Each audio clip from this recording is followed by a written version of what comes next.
drums a lot. Okay. But I love drums. I just don't like it when they sound like, I don't know, I don't like it when it sounds like I just walked into Guitar Center.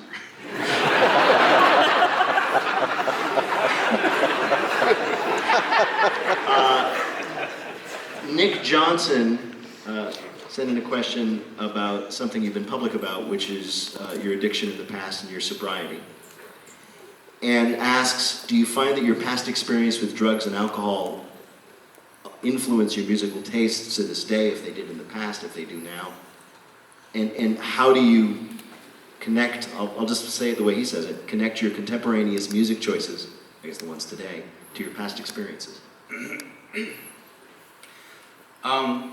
That's a lot. I'm trying to think if there's any way that becoming sober changed my listening habits. The first thing that comes to mind is one of the things that happened when I got sober was I worried about things that I had written, maybe under the influence or maybe at different times in my life where I wasn't as healthy. And what I was happy to discover was that that material still felt like me. And it still felt like I didn't make this material because of the drugs. I made this material in spite of the drugs. And that made me feel really good. That made me feel like there's a part of me that was intact. And it made sense to me because the part of me that wanted to make songs started way before I had ever drank a beer, you know, before anything had ever happened. And so I kind of feel like I should give everybody else that same, if I wouldn't like stop listening to somebody because I thought, oh, they recorded this on drugs. That would take away a lot of my record.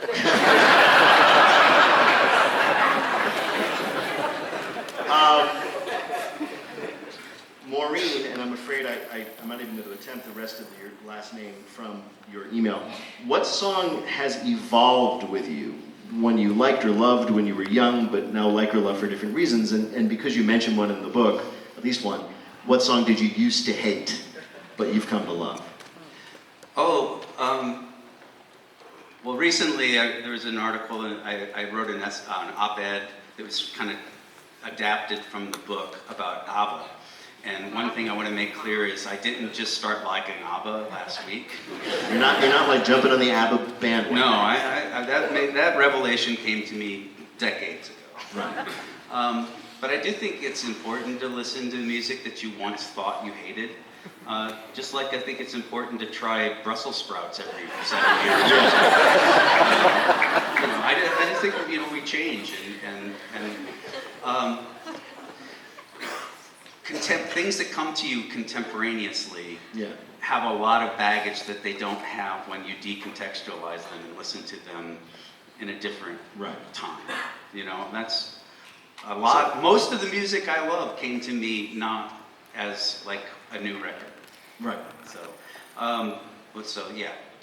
So ABBA, there's another one. ABBA. I'm Not in Love is another song. By 10cc. Yeah. That song scared me to death when I was a kid. Why did it scare you? Because there's whispering. Yeah. Oh yeah. What is it? Big boys Whispering don't cry. section. Yeah. What's funny is like, yeah, It's big boys don't cry. Like I cry. But just to confirm, and I know the book has just come out, but you did send it to the publishers a while ago, so things could have changed. You do still hate Jon BonJovi. I don't hate Jon BonJovi. As a person, I'm sorry. No. Bon Jovi, the band.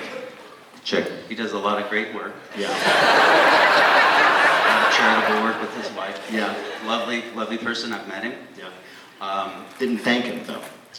I apologized to him. Did you?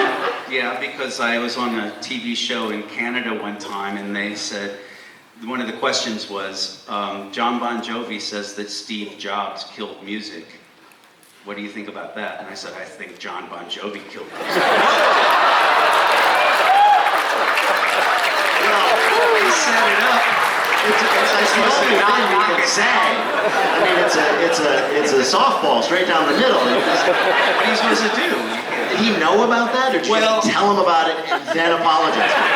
This is ill-advised. Yeah, I had to tell him about it Yeah. and then apologize. But you know, the shade that is of white that his teeth are gave me a lot of confidence that he could take a punch like that.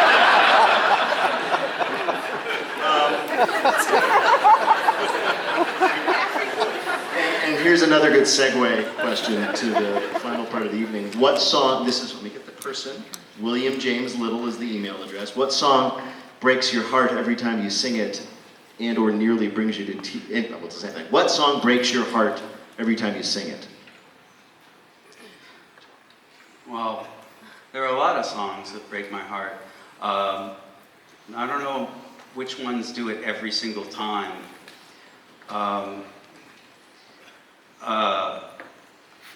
True Love Will Find You in the End is the first one that comes to mind right now, by Daniel Johnson.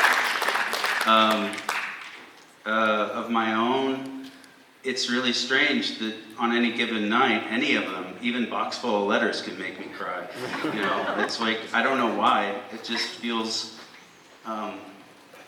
it's not really the song, sometimes it's just the experience of getting to do what I get to do overwhelms me. Yeah. You know, makes me really, it's like joyous tears sometimes. Yeah. There's a story that one of the people who wrote in told about seeing you at a venue recently, and they said that at one point there was a big moment in the concert and you said something to the effect of, "I was born to do this."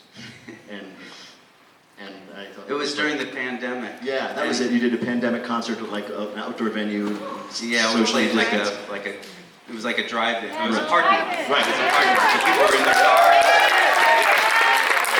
And, you know, there was a heightened sense of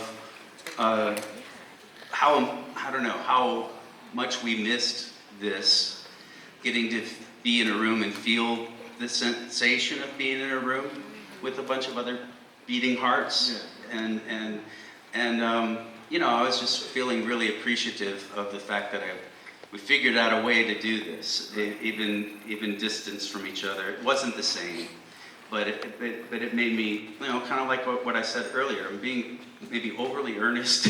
No, but it really means a lot to me to be direct and open about the fact that I think it's a beautiful thing to get to do, and I'm really grateful.